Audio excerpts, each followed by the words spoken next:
Rain lashed against the black granite of the Moretti family tomb, but the man standing in the shadows didn't feel the cold. He only felt rage. Lorenzo Moretti, the most feared Don in Chicago, had come to visit his mother's grave alone. But someone was already there. A woman. A waitress in a cheap, soaked uniform, kneeling in the mud, sobbing uncontrollably. Lorenzo unholstered his gun, ready to eliminate the intruder. But then he heard her whisper 5 words that froze the blood in his veins. "I'm sorry I couldn't save you."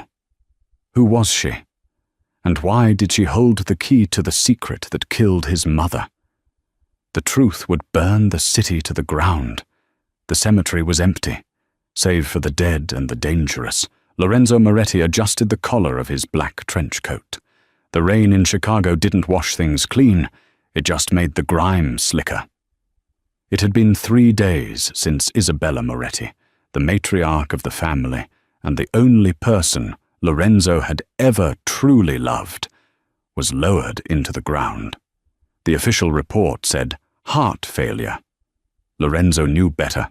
In his world, hearts didn't just fail, they were stopped. He stepped off the paved path, his Italian leather shoes sinking slightly into the wet grass. He wanted 5 minutes of silence to talk to her, to promise her that he would find whoever poisoned her IV drip at St. Jude's private hospice. But as he rounded the large angel statue guarding the family plot, he stopped dead. There was a figure draped over the fresh mound of dirt. It was a woman. She was small, shivering violently. She wasn't wearing mourning black. She was wearing a pale blue waitress uniform, stained with grease and rain, with a name tag that was too far away to read. Her hair, a dark chestnut, was plastered to her face. Lorenzo's hand moved instinctively to the Beretta tucked inside his coat. He didn't have enemies, he had targets, and targets didn't visit his mother's grave. Was this a message? A mockery from the rival Russo family? He moved closer, silent as a ghost. The rain masked his footsteps. He was close enough to smell her. Not expensive perfume, but the scent of stale coffee and vanilla syrup. She was clutching the dirt, her knuckles white. "I tried," she choked out, her voice cracking through the sound of the thunder. "I tried to tell them, Isabella.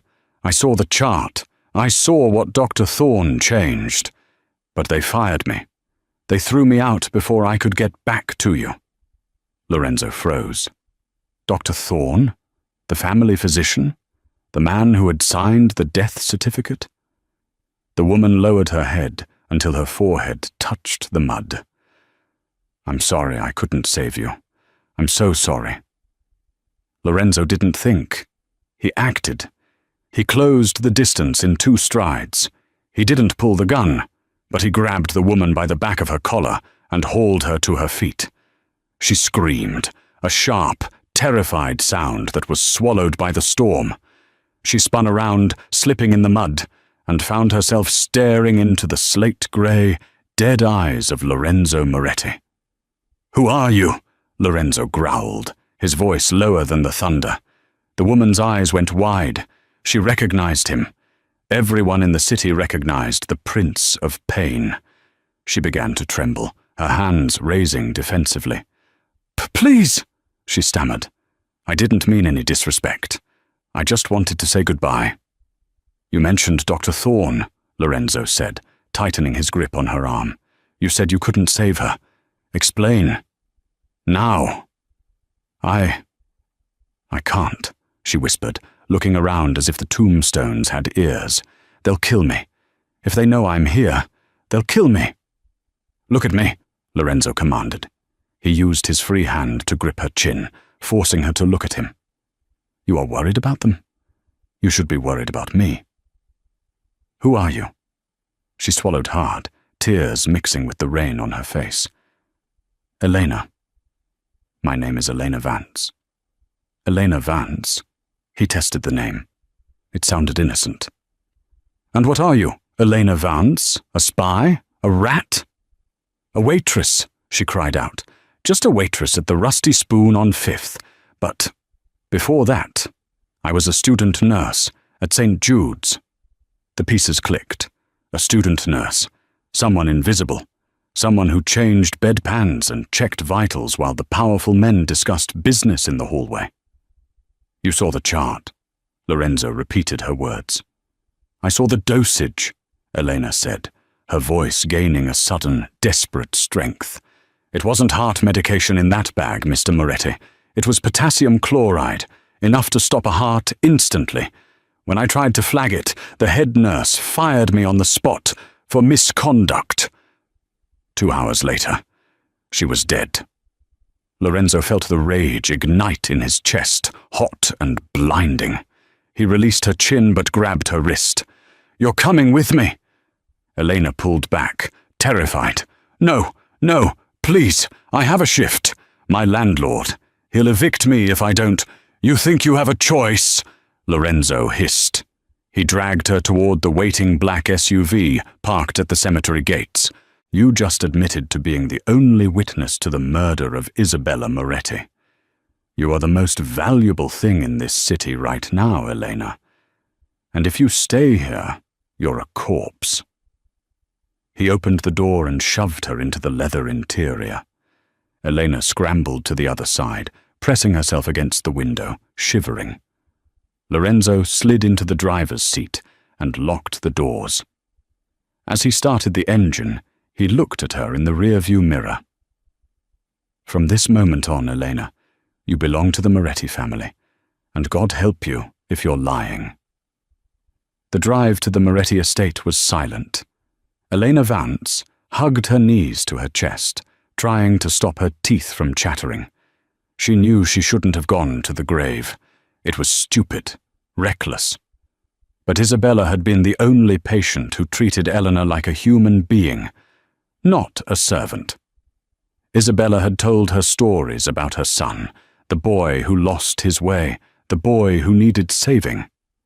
Looking at the back of Lorenzo's head, Elena didn't see a boy who needed saving. She saw a predator. The car crunched over the gravel driveway of a mansion that looked more like a fortress. High walls, security cameras, and armed guards at the gate. Lorenzo parked the car and got out. He opened her door. "Out!" Elena stepped out. The rain had stopped, but the air was freezing. She was still in her thin, wet uniform. "I need to go home," she whispered. "My brother, he's waiting for me." Lorenzo stopped walking. He turned slowly. "Brother?" "Lucas," she said. "He's 10. He's at the apartment alone. I can't leave him." Lorenzo stared at her. This complicated things. A witness with attachments was a liability, but a witness with attachments was also easy to control. "Give me the address," Lorenzo said, pulling out his phone. "What? No, you can't. Give me the address, Elena," he roared, his patience snapping. "Do you think the people who killed my mother won't find out who you are? You think they won't go to your apartment?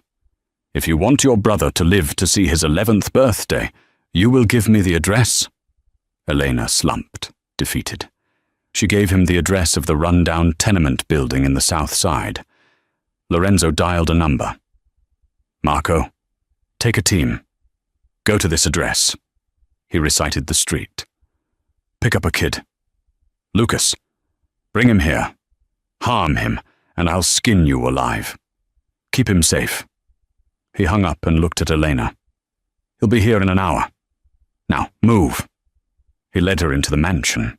It was cold, sterile, and full of expensive art that looked like it had never been enjoyed. He marched her into a large study, lined with mahogany bookshelves. "Sit," he pointed to a leather chair in front of a massive desk. Elena sat. She was dripping water onto the Persian rug. She felt small, dirty, and out of place. Lorenzo went to a side cabinet and poured a glass of amber liquid. Brandy. He downed it in one shot, then poured another. He didn't offer her any. He leaned against the desk, towering over her. "Tell me about Dr. Thorne." Elena took a shaky breath. He came in around 8 p.m. It was after visiting hours. You had just left. Lorenzo flinched. He had left to take a call from a supplier in New York. A call that had lasted 20 minutes. 20 minutes was all it took to lose everything. Go on, he said, his voice tight. He was arguing with a man in the hallway, Elena continued, her memory sharpening despite the fear. A tall man, bald, scar above his left eyebrow. Lorenzo's glass shattered in his hand. Elena jumped. Blood dripped from Lorenzo's hand onto the floor, mixing with the brandy, but he didn't seem to notice. A scar above the left eyebrow? Lorenzo asked, his voice barely a whisper. Yes, Elena nodded. Does that mean something? It means, Lorenzo said, pulling a handkerchief from his pocket and wrapping his bleeding hand, that the rot goes deeper than I thought. That man is Salvatris, my uncle, my father's brother. Elena gasped. Your own family? In this life, Elena. Lorenzo walked around the desk and sat down, staring at her with an intensity that made her blush. Family is usually the one holding the knife. He opened a drawer and pulled out a file.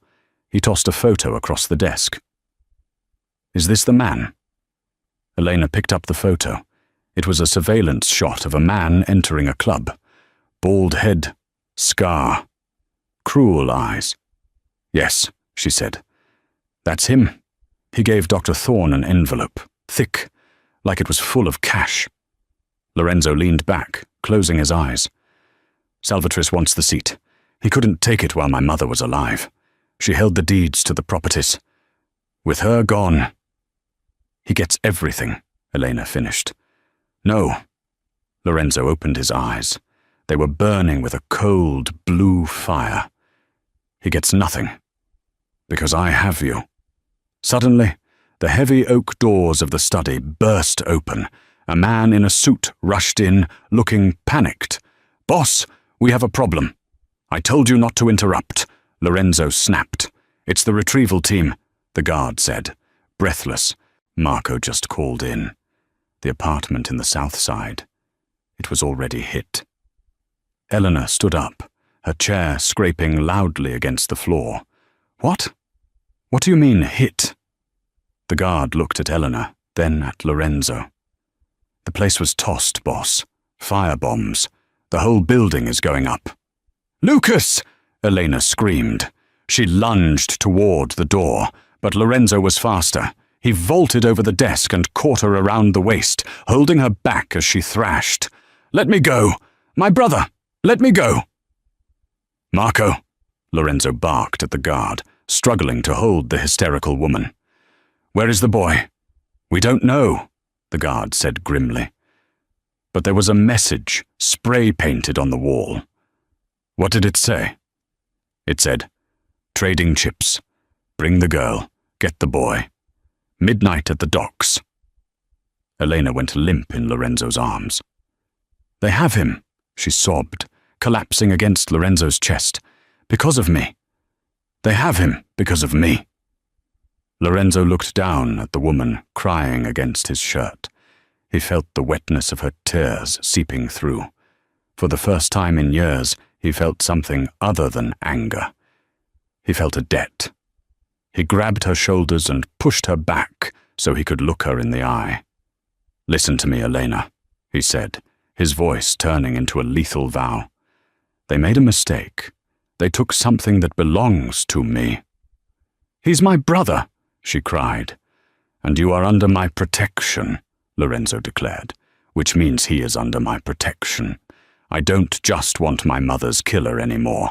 Now, I'm going to war. He turned to the guard. Prepare the men, all of them, and get the car. We're going to the docks. But boss, the guard hesitated. Salvatris will have an army waiting. It's a trap. Lorenzo reached into his jacket and pulled out a fresh magazine for his gun. He slid it in with a metallic click that echoed through the room.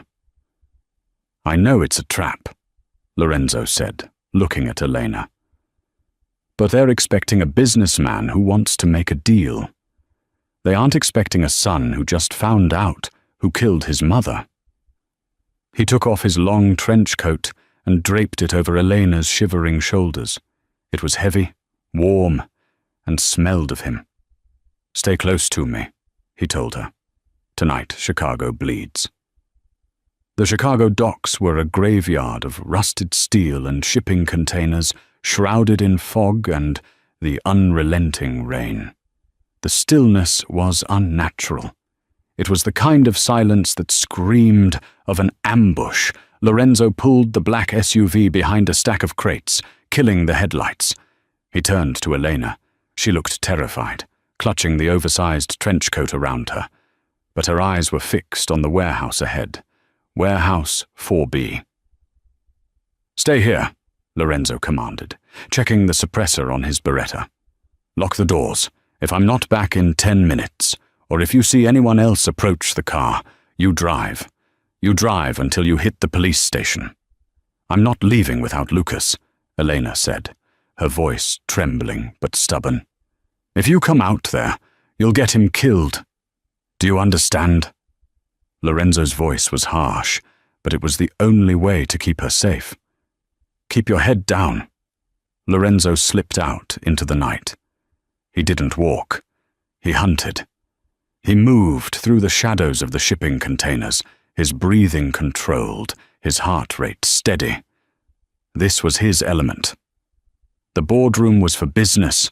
The streets were for war. He spotted 2 snipers on the crane overlooking the warehouse. Amateurs.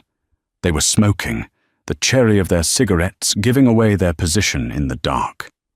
Salvatrice was arrogant. He thought numbers would beat skill. Lorenzo bypassed the main entrance. He found a side door, welded shut years ago. He pulled a small canister of liquid nitrogen from his tactical belt, a tool he usually reserved for safes, and sprayed the hinges. A swift kick shattered the frozen metal. He was inside. The warehouse was cavernous, lit by flickering halogen bulbs. In the center, tied to a wooden chair, sat a small boy. Lucas. He was bruised, a piece of duct tape over his mouth, his eyes wide with terror. Surrounding him were 10 men, and in the middle, sitting on a crate eating an apple, was Vinny the Butcher Calzone, Salvatrice's right-hand man. "I know you're here, Lorenzo," Vinny shouted, his voice echoing off the metal walls. "Come out, we can make this quick. Sign the territory over to your uncle, and the kid walks. Refuse, and I start sending him home in envelopes." Lorenzo was crouched on a catwalk 30 feet above them. He evaluated the angles. 10 targets. He had 15 rounds in the clip. Doable. But he couldn't risk a stray bullet hitting the boy. He needed a distraction. Suddenly, the warehouse doors groaned. Everyone turned, guns raised. A car engine revved. The black SUV, Lorenzo's SUV, came smashing through the corrugated metal doors, debris flying everywhere. "Elena!" Lorenzo cursed under his breath. The foolish, brave girl. The gunman opened fire on the car. The windshield shattered. Lorenzo didn't waste the chaos. He dropped from the catwalk, landing on top of a stack of pallets behind the gunman. 2 shots. 2 bodies hit the floor before they even knew he was there. "It's him! Kill him!" Vinny screamed, flipping the table for cover. Lorenzo moved like a wraith, a blur of black trench coat and muzzle flashes. He took out 3 men on the left flank, then rolled behind a forklift. Bullets chewed up the concrete around him. The SUV had crashed into a pile of crates, shielding Lucas from the line of fire. The driver's side door opened, and Elena tumbled out. She didn't run away. She ran toward her brother. "Lucas!" she screamed, ripping the tape off his mouth. "Elena, look out!" the boy cried. A gunman stepped out from behind a pillar, aiming his shotgun at Elena's back. Lorenzo saw it. He was out of position. He couldn't get a clear shot. "No!" Lorenzo roared. He broke cover, sprinting across the open floor. He tackled the gunman just as the shotgun blasted, the spray of pellets tearing into Lorenzo's left shoulder instead of Eleanor's spine. The pain was blinding, white-hot fire. Lorenzo grunted, jamming his pistol under the gunman's chin and pulling the trigger. The room fell silent. Vinny was the only one left standing, but his gun was jammed. He looked at Lorenzo, who was bleeding heavily, his expensive suit ruined, eyes glowing with demonic rage. Vinny dropped his gun and raised his hands. "Lorenzo, wait! It's just business!" Lorenzo didn't hesitate.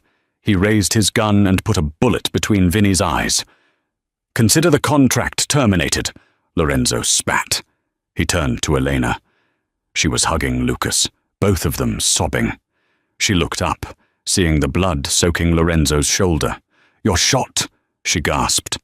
"We have to move," Lorenzo said, his voice tight with pain. "The gunshots will bring the cops, or worse, more of them." He swayed slightly.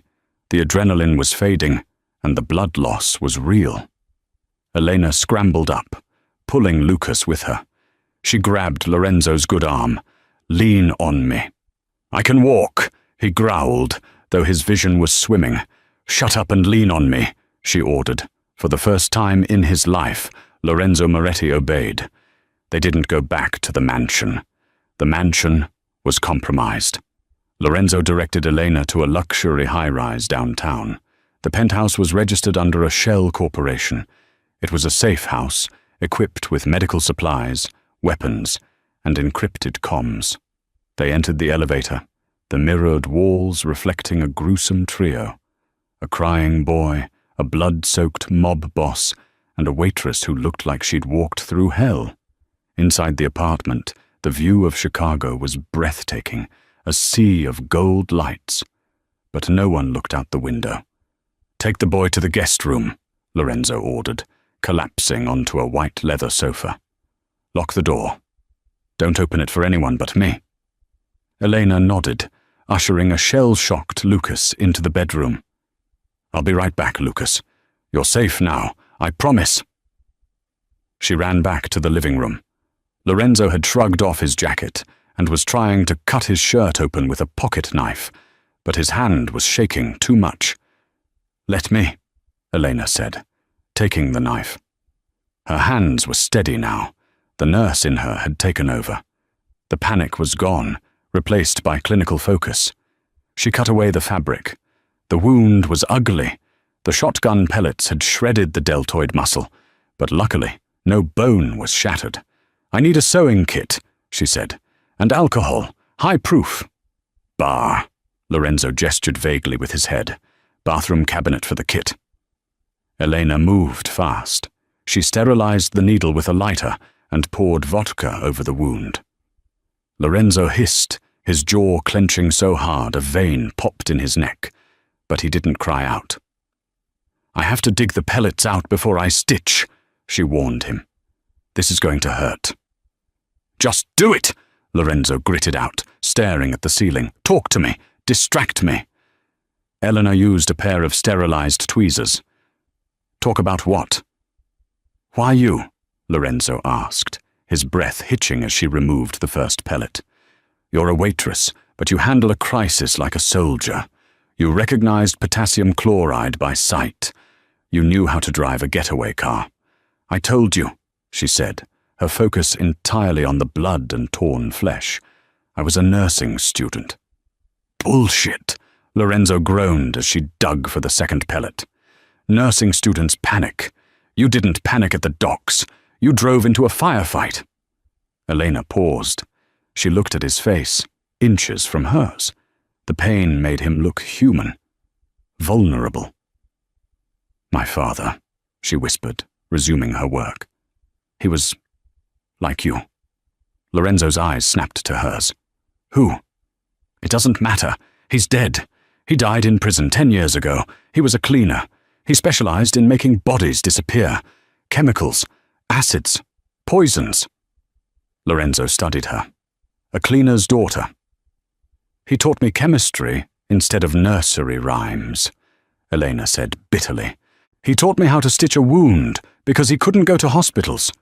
I spent my childhood patching him up until the police finally kicked down our door. I changed my name. I wanted a normal life. I wanted to save lives, not end them. That's why I became a nurse. And yet, Lorenzo said softly, here you are, back in the life. I did it for Isabella, Elena said, tying off the final stitch. She taped a gauze pad over the wound. And for Lucas. She stood up, wiping her bloody hands on a towel. You're done. You need antibiotics and rest. Lorenzo sat up, testing his arm. It was stiff, but patched. Thank you. Don't thank me, she said, her voice hardening. You dragged us into this. Now tell me how we get out. Your uncle won't stop. No, Lorenzo agreed. He stood up, ignoring the pain. He walked to the window, looking down at the city that wanted him dead. Salvatris is making a move because he thinks I'm weak. He thinks I'm grieving. Aren't you? Elena asked. Lorenzo looked at her, his expression unreadable. Grief is a luxury. I can't afford it. Not until everyone involved in my mother's death is buried. He walked over to a wall safe, hidden behind a painting. He punched in a code. The safe hissed open. Inside were stacks of cash, passports, and a black ledger. He took out the ledger. My mother kept records, Lorenzo said. She didn't trust the banks. She didn't trust Salvatris. If he killed her, it wasn't just for power. It was for this. He opened the book. It was filled with codes.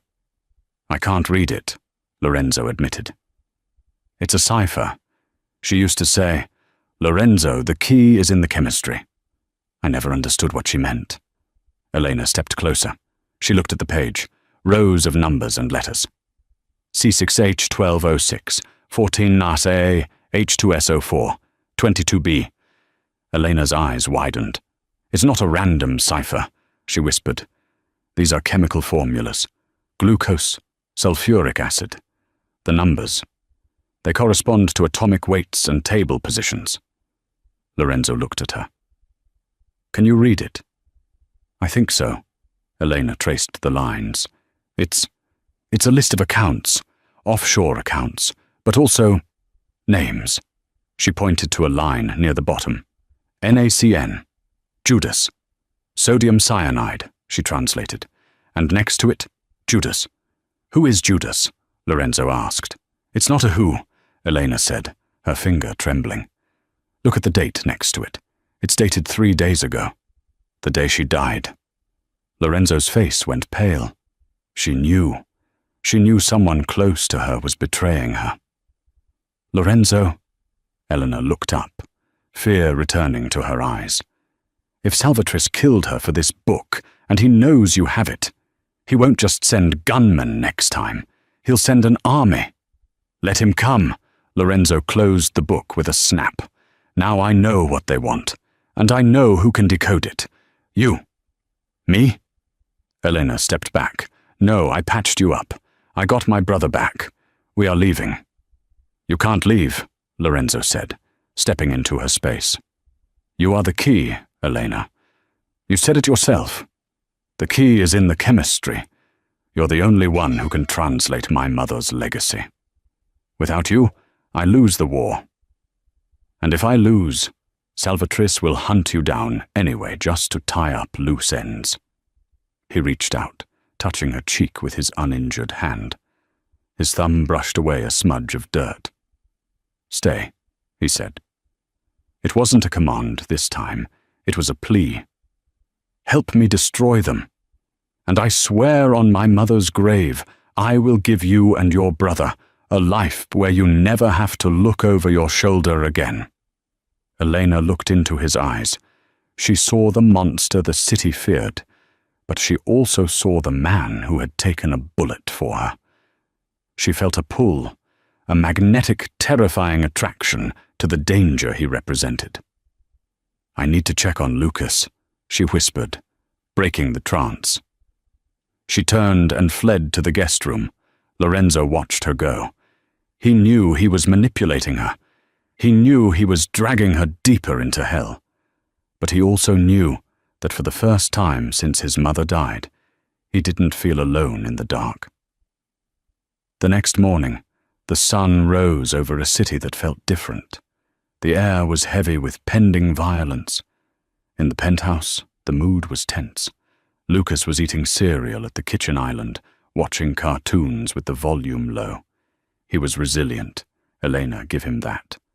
But he kept glancing at the door, flinching at sudden noises. Lorenzo was already dressed in a fresh suit from the safe house wardrobe.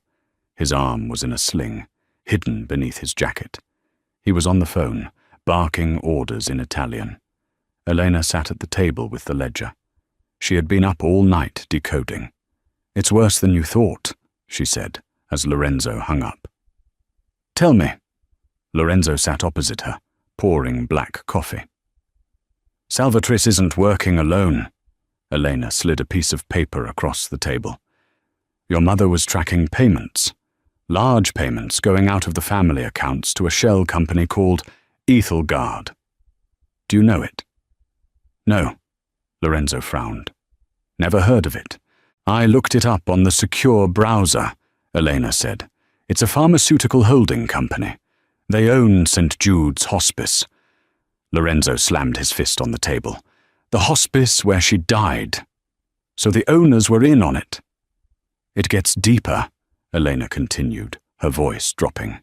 "The payments to Ethelgard weren't authorized by your mother. They were authorized by you." Lorenzo froze. "What?" "Your digital signature is on the transfers." Elena pointed to the decoded line. "Millions of dollars, funneled out of the Moretti accounts into the hospice owners' pockets." "That's impossible," Lorenzo hissed. "I never signed those." "Someone with your access did," Elena said. "Someone who has your passwords, your biometrics." Lorenzo stood up, pacing the room. The list of people with that level of access was tiny. Him. His mother. And the intercom at the front gate buzzed. Lorenzo checked the monitor. It was a man in a grey suit, tall, sharp features, carrying a briefcase. "It's Consigliere Rossi," Lorenzo said, relaxing slightly. "My lawyer. He's the only one I trust besides my mother. He must have found out where we are." "Are you sure?" Elena asked, clutching the ledger. "Lorenzo, the signature." "Rossi has been with the family for 30 years, Lorenzo said, heading to the door. "He carried me when I was a baby. If I can't trust him, I'm already dead." He unlocked the heavy steel door. Giovanni Rossi walked in. He looked tired. He saw Lorenzo's sling and sighed. "I heard about the docks. You're making a mess, Lorenzo." "They took a kid, Giovanni," Lorenzo said. Salvatrice crossed the line. "Salvatrice is an animal," Rossi agreed, setting his briefcase down on the table. He looked at Elena, then at Lucas. "And these must be the guests. This is Elena," Lorenzo introduced her. "She's helping me go through Mother's ledger." Rossi's eyes flickered. It was a micro-expression, gone in an instant, but Eleanor saw it. It was fear. "The ledger?" Rossi let out a strained laugh. "Isabella's scribbles? Lorenzo, that book is nonsense. She was confused near the end. The medication made her paranoid." "It's not nonsense," Elena spoke up, standing her ground. "It's a chemical cipher, and it shows that someone stole millions using Lorenzo's signature." Rossi stared at Elena. The warmth drained from his face, leaving a cold, calculated mask. "Is that so?" Rossi said softly. He turned to Lorenzo. "Lorenzo, give me the book. This girl is clearly trying to manipulate you. She's a stranger, probably working for Salvatrice." "She saved my life last night," Lorenzo said, his voice cooling. He stepped between Rossi and Eleanor. "Why are you sweating, Giovanni?" "I'm not sweating," Rossi said, reaching into his jacket. "I'm just worried about you. You're not thinking clearly." "Show me your hands," Lorenzo commanded. "Lorenzo, be reasonable." "Hands!" Lorenzo roared, drawing his gun with his good hand. Rossi froze. Then a sad smile touched his lips. "I told Salvatrice this wouldn't work. I told him you were too sharp." "You," Lorenzo whispered, the betrayal hitting him harder than the shotgun pellets. "You forged my signature. You helped kill her." "She was going to cut us all off," Rossi snapped, his facade crumbling. "She wanted to go legitimate, Lorenzo. She was going to donate the fortune to charity, to cleanse the family soul.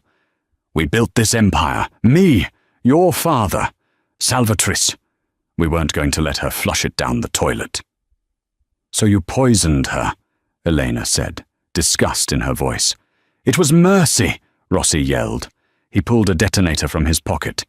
"Don't!" Lorenzo shouted. "The building is rigged." Rossi smiled, his thumb hovering over the button. "I knew you'd come here.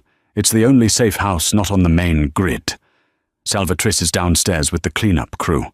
Give me the ledger, Lorenzo. And I let the girl and the boy go. You stay. We end this like men." Lorenzo looked at Elena. She was terrified, holding Lucas tight. "Deal," Lorenzo said. He lowered his gun. "Let them leave. You get the book. You get me." "No," Elena cried. "Lorenzo, he's lying." "Go, Elena," Lorenzo said, not looking at her. He tossed the ledger onto the table. "Take Lucas. Take the fire escape in the kitchen. Go." Rossi nodded at the door. "Wise choice." Elena hesitated. She looked at the ledger, then at Lorenzo. She grabbed Lucas's hand and ran for the kitchen. Lorenzo waited until he heard the back door close. "Okay, Giovanni," Lorenzo said, his voice deadly calm. "You have the book. Now, explain to me why I shouldn't kill you before you press that button." "Because," Rossi sneered, picking up the ledger, "you're already dead." He pressed the button. Nothing happened. Rossi pressed it again, frantically. Lorenzo smirked. He reached into his pocket and pulled out a small, blinking device, a signal jammer. Elena noticed the unauthorized transfers, Lorenzo said, stepping forward. "But I noticed something too. When you walked in, your phone didn't connect to the Wi-Fi. You were blocking signals. So I turned on my jammer. I figured if you were blocking comms, you didn't want anyone listening, or you were trying to trigger a remote signal." Rossi's face went grey. He dropped the detonator and lunged for his gun. Lorenzo fired once. The bullet caught Rossi in the knee. He screamed and collapsed. Lorenzo walked over and kicked the gun away. He stood over the man who had been a second father to him. "You're right, Giovanni," Lorenzo said, aiming the gun at Rossi's heart. "Isabella wanted to cleanse the family soul. I think I'll start with the trash." Bang! Lorenzo stood in the silence of the room. It was done. The traitor was dead. But the war wasn't over. Salvatrice was downstairs. The kitchen door burst open. Lorenzo spun around, gun raised. It was Elena. She was breathless. "I didn't leave," she said. "I told you to go," Lorenzo shouted. "Lucas is in the stairwell," she said. "But I came back because I remembered something about the chemical ethyl guard." "What?" "It's highly flammable," Elena said, her eyes blazing. "And Rossi said Salvatrice is downstairs, in the lobby?" "Yes." "The building's ventilation system." Elena pointed to the vent on the wall. "If Rossi rigged the building with explosives, he likely used C4 or Semtex. But if we use the cleaning supplies under the sink, ammonia and bleach, we can create chloramine gas. We can pump it into the ventilation shaft." Lorenzo stared at her. A slow smile spread across his face. "You really are your father's daughter," he said. "Let's smoke them out," Elena said.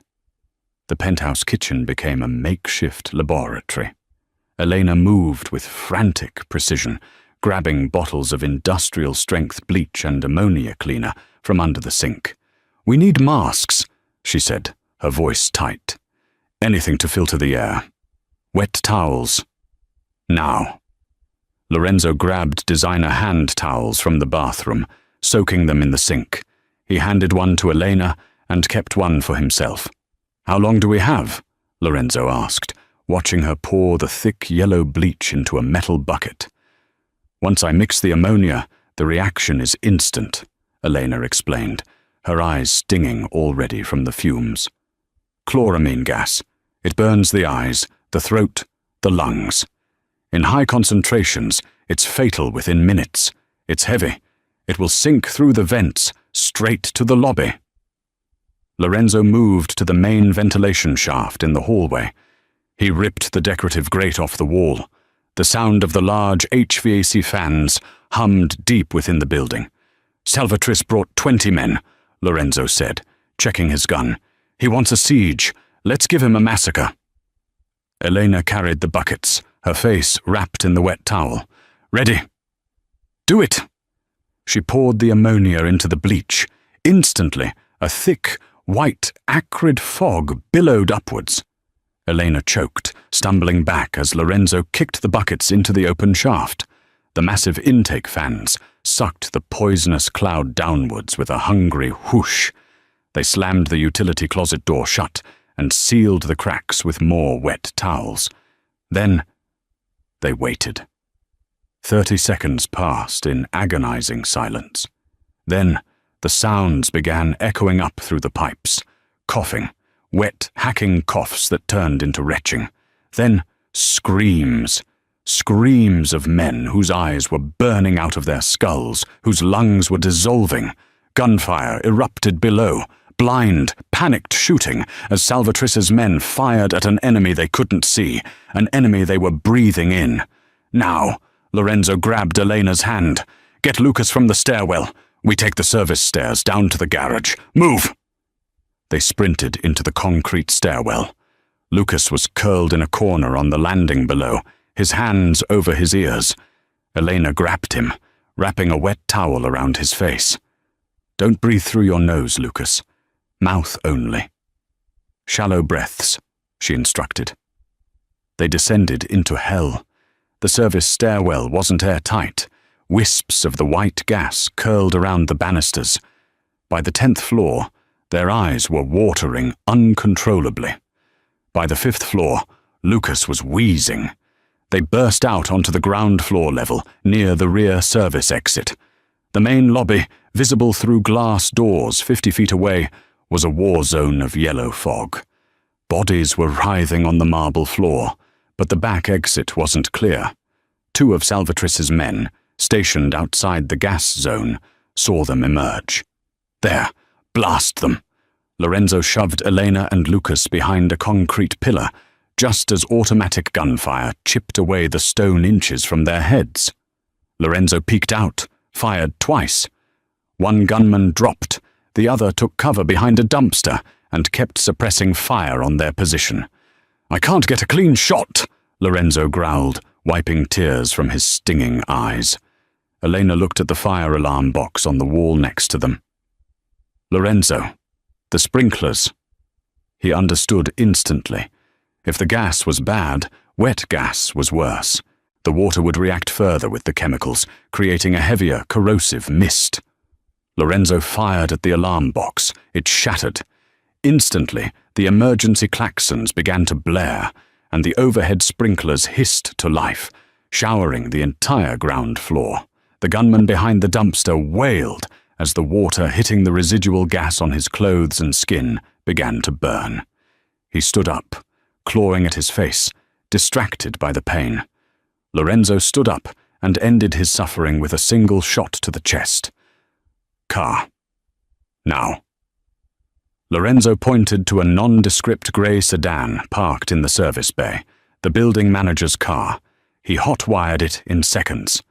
As they sped out of the garage, tires screeching, Elena looked back. The luxury high-rise was vomiting white smoke from its lower vents, a monument to their desperate escape. "Where do we go?" Elena asked, clutching a shivering Lucas in the back seat. "There's nowhere safe in Chicago." Lorenzo looked in the rearview mirror. His face was grim, his eyes still red from the gas. "We go where it all started," he said. "North. To the cabin." The Moretti hunting cabin was 4 hours north of the city, hidden deep in the snowy wilderness of Wisconsin. It was a fortress of timber and stone, built by Lorenzo's grandfather for times when the heat in Chicago got too intense. It was off the grid. No cell service, no neighbors, just acres of snow-covered pines and frozen silence. They had been there for 24 hours. Lorenzo sat by the massive stone fireplace, cleaning a high-powered hunting rifle. The fire crackled, casting long shadows across the bearskin rugs. His shoulder throbbed, a constant reminder of the docks, but he ignored it. Elena was in the kitchen area, making soup from canned goods stored in the pantry. Lucas was asleep in one of the bunk rooms, exhausted from the trauma. The domesticity of the scene was bizarre, terrifyingly normal. Elena brought Lorenzo a bowl of soup. She sat on the rug near his feet. "How long can we stay here?" she asked softly. "Until I know Salvatrice is dead," Lorenzo said, not looking up from the rifle scope he was calibrating. "The gas wouldn't have killed him. He's too tough, like a cockroach. He'll have burns, lung damage, but he's alive, and he's coming. How can he find us? Nobody knows about this place." "Rossi knew," Lorenzo said darkly. "Rossi had the ledger in his briefcase when I shot him. There was likely a tracker in the case. Salvatrice has it now." Elena shivered, wrapping her cardigan tighter around herself. "So we're just waiting for them?" Lorenzo stopped cleaning the gun. He set it down and looked at her. In the firelight, the hard lines of his face seemed softer. "I should have let you go at the cemetery," he admitted. It was the closest thing to an apology she would ever get. "I dragged you into my war." "You didn't drag me," Elena said, surprising herself. "I walked in. I couldn't let your mother die without someone knowing the truth." "Why?" Lorenzo asked, genuinely puzzled. "You owed us nothing." Elena looked into the fire. "Because when I was a student nurse, terrified and hiding who my father was, your mother was the only one who saw me. She told me, 'Elena, we are not defined by the blood of our fathers. We are defined by the blood we choose to spill, or the blood we choose to save.'" Lorenzo felt a lump in his throat. That sounded exactly like Isabella. He reached out, his hand covering hers on the rug. Her skin was warm. "You saved mine," he whispered. The air between them changed. The danger outside felt miles away. There was only the fire, the snow against the windows, and the undeniable pull between two people who had seen the worst of humanity together. Elena leaned in. Lorenzo met her halfway. The kiss wasn't gentle. It was desperate, fueled by adrenaline and grief and the terrifying realization that they might not live through the night. It was a collision of two broken worlds. Suddenly, Lorenzo pulled back. He froze, his head tilted toward the window. "What is it?" Elena whispered, breathless. "Silence," Lorenzo murmured. The wind stopped. He stood up, grabbing the hunting rifle and extinguishing the oil lamp, plunging the room into firelit darkness. "Get Lucas," he ordered, his voice back to the cold monotone of the dawn. "Go to the root cellar beneath the kitchen trapdoor. Do not come out until I open it." "They're here," Elena stated. It wasn't a question. "Go." Elena ran to wake Lucas. Lorenzo moved to the window, peering through a crack in the heavy curtains. Outside, against the stark white snow, he saw shadows moving between the trees. 6 of them. They were wearing white winter camouflage gear, carrying assault rifles. They were professionals, mercenaries hired by Salvatrice to finish what his street thugs couldn't. And behind them, limping heavily, relying on a cane, was a man with bandages covering half his face. Salvatrice. He had come to watch his nephew die. Lorenzo waited, He was outnumbered, 6-1. But this was his land. He knew every tree, every ridge. The front door exploded inward, kicked open by the lead mercenary. Lorenzo didn't fire from the window. He was already positioned in the loft above the living area. As the first two mercenaries rushed in, scanning the room with flashlights, Lorenzo opened up with the hunting rifle. Crack, crack. 2 chest shots, the rounds, designed to take down elk, punched through their tactical vests like paper. They dropped instantly. "Contact front! He's in the loft!" someone yelled outside. Bullets shredded the timber walls of the cabin, wood splinters raining down like confetti. Lorenzo rolled away from the edge of the loft, reloading. "Burn him out!" Salvatrice's raspy, chemically burned voice screamed from outside. A Molotov cocktail smashed through the front window. The bearskin rug caught fire. The cabin began to fill with smoke. Lorenzo knew he couldn't stay inside. He had to take the fight to the snow. He slipped out a back window, dropping into a deep snowdrift. The cold was shocking, biting through his suit instantly. He circled the cabin. He saw 2 mercenaries near the front porch, preparing another firebomb. Lorenzo moved like a wolf. He came up behind them, using his knife on the first one. Silent, brutal. The second one turned, raising his rifle, but Lorenzo was too close. He grabbed the barrel, deflecting it upwards as it fired, the shot echoing uselessly into the night sky. Lorenzo delivered a crushing headbutt, followed by 2 rounds from his Beretta at point-blank range. 4 down, 2 left, plus Salvatrice. Lorenzo scanned the tree line. He saw movement near the woodpile. He fired, a cry of pain. 5 down. Suddenly, a shot rang out from a direction he didn't expect. Lorenzo felt a sledgehammer blow to his right thigh. He crumbled into the snow, his leg useless. Salvatrice stepped out from behind a thick oak tree 20 yards away. He was holding a smoking pistol. His face, half covered in burn bandages, looked grotesque in the moonlight. "Look at you, nephew," Salvatrice wheezed, limping closer. "The great Lorenzo Moretti, bleeding in the snow like a stuck pig." Lorenzo tried to raise his gun, but his hand was shaking from shock and cold. "You killed her," Lorenzo spat, his teeth chattering. "For money, you pathetic worm." "For survival," Salvatrice roared, kicking snow into Lorenzo's face. "You don't know, do you?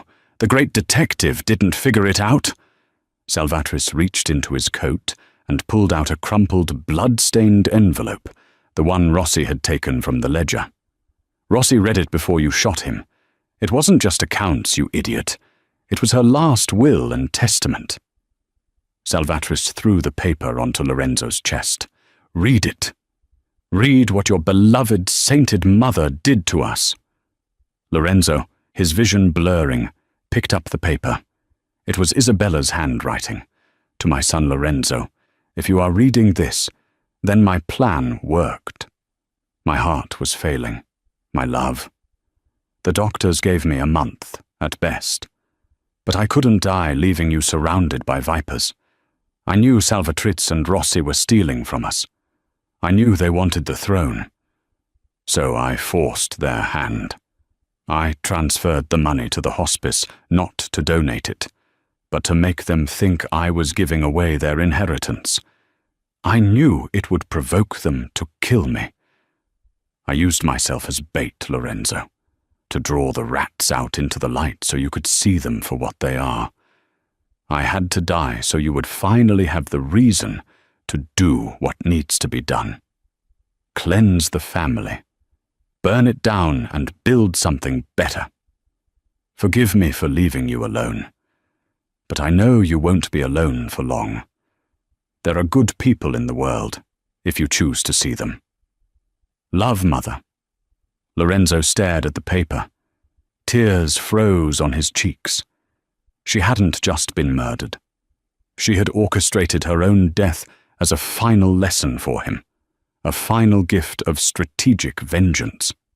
She was crazy, Salvatrice spat, standing over Lorenzo, aiming his gun at Lorenzo's head. She signed her own death warrant just to expose me. Well, it didn't work. I'm still standing, and you're done. Salvatris cocked the hammer of his gun. Say hello to Mummy for me. Bang! The shot echoed through the frozen forest. But Lorenzo didn't die. Salvatris jerked violently. A look of utter confusion crossed his burned face. He staggered sideways, dropping his gun, clutching his neck where a small red flower was blooming against the white bandages. He collapsed face first into the snow. Lorenzo turned his head weakly. Standing on the porch of the burning cabin, illuminated by the flames, was Elena. She was holding Lorenzo's hunting rifle, the barrel smoking slightly. Her face was set in stone. A cleaner's daughter, indeed. She dropped the rifle and ran to him, falling into the snow beside him. "Lorenzo, stay with me!" He looked up at the night sky, then at her face. The fire from the cabin was getting higher, warming them against the deadly cold. "It's over," he whispered. "She won. We won." The sound of sirens began to wail in the distance, state troopers attracted by the fire and gunfire.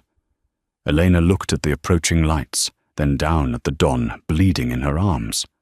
"They'll arrest you," she said, panic rising. "Let them come," Lorenzo said, a strange peace settling over him. He reached into his coat pocket and pulled out a flash drive, the backup of the ledger Elena had deciphered. He pressed it into her hand. "Take Lucas. Go out the back way, the snowmobile in the shed. Go north to Canada. There's an account number on there. It's enough money for 10 lifetimes." "I'm not leaving you," she said fiercely. "You have to," Lorenzo smiled weakly. "Someone has to tell Lucas that the bad guys lost." He kissed her hand, leaving a smear of his blood on her skin. "Go, Elena Vance. Choose to save a life." Elena looked at him one last time, tears streaming down her face. Then she stood up, grabbed the flash drive, and ran back towards the cabin to get her brother before the police arrived. Lorenzo lay back in the snow, watching the flames consume his grandfather's cabin, watching the ashes rise up to meet the stars.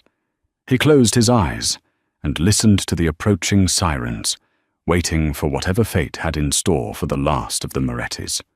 Elena and Lucas vanished into the night, armed with a fortune and a secret that could topple empires. Lorenzo Moretti survived the gunshot wound and was arrested. But with Salvatris and Rossi dead, and the ledger gone, the charges won't stick. The Don will walk free. But the man who walks out of that prison cell won't be the same man who went in. He knows the truth now, that his mother's love was the deadliest weapon of all. Will Lorenzo hunt Elena down to get his fortune back? Or will he let the only woman who ever truly understood him go free? And what happens when Lucas grows up and realizes his sister is in love with a monster? The story isn't over. This is just the beginning of a new dynasty. If you want to see Season 2 of The Waitress and the Don, smash that like button. We need 10,000 likes to bring this series back. Subscribe and ring the bell, so you're the first to know when the next chapter drops. And tell me in the comments, did Isabella Moretti do the right thing by sacrificing herself for her son? Let the debate begin.